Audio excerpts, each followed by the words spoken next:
George the Jester and the Dragon by Adele. Once upon a time, in a land far away, there was a beautiful castle with tall yellow turrets, encircled by a deep blue moat and surrounded by rich green grass. Inside the castle lived a king and queen, their servants and soldiers, and all the villagers. The king was very proud of his soldiers. His archers had the most accurate arrows and were the best in all the land. His swordsmen had the sharpest swords and were the bravest in all the land. His knights had the longest lances and were the boldest in all the land. The king also had a jester called George. He couldn't fire arrows or wield a sword or joust like the soldiers, but he could juggle and make people smile. He could tell jokes and make people laugh, and he could tickle people under their arms and make them giggle. Everyone was very happy until one day something terrible happened. A lonely dragon who was flying overhead saw the beautiful castle with its tall yellow turrets. He saw the deep blue moat and the rich green grass, and he heard all the laughter coming from the castle, and he thought, this would be a perfect place to live. So he swooped over the tall yellow turrets and landed with a big splash in the deep blue moat. And after he'd had a drink of water and a nice refreshing swim, he climbed out and shook his big scaly wings and lay down on the rich green grass to have a snooze in the sun. The king and queen, their servants and soldiers, and all the villagers had seen the dragon arrive and were very scared. "Help!" cried the queen. "What are we going to do?" asked the servants. "Before he drinks all our water and eats all our grass," shouted the villagers. But the king knew what to do. He called for his soldiers.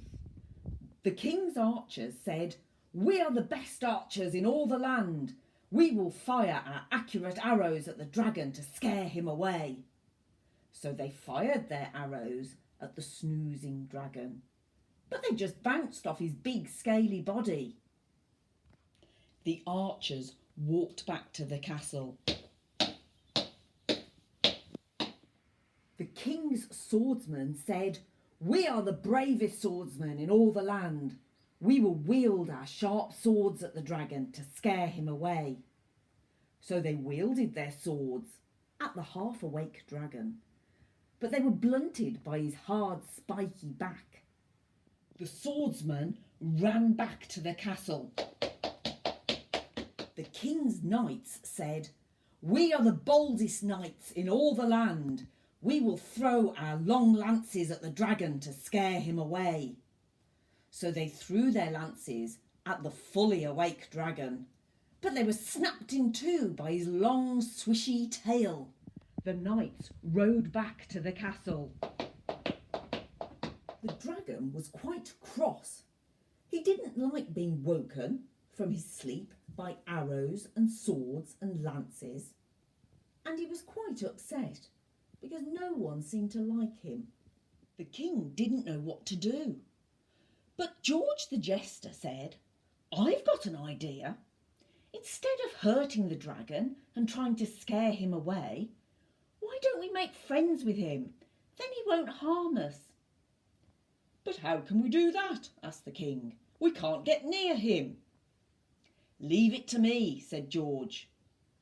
He took his juggling balls, his joke book, and his tickling stick and walked across the rich green grass. First, George stood at a distance from the dragon and juggled some balls in the air. The dragon had never seen juggling before, and he they started to smile. Then George stood closer to the dragon and told him some jokes. The dragon had never heard jokes before, and he started to laugh. Then George stood next to the dragon and tickled him under his wing with his tickling stick. The dragon had never been tickled before, and he started to giggle.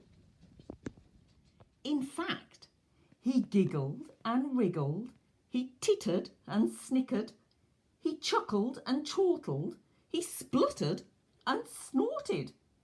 He laughed so hard and for so long that he couldn't make fire anymore, and his laughter made the king and queen, their servants and soldiers, and all the villagers laugh too. Even the archers, the swordsmen and the knights joined in.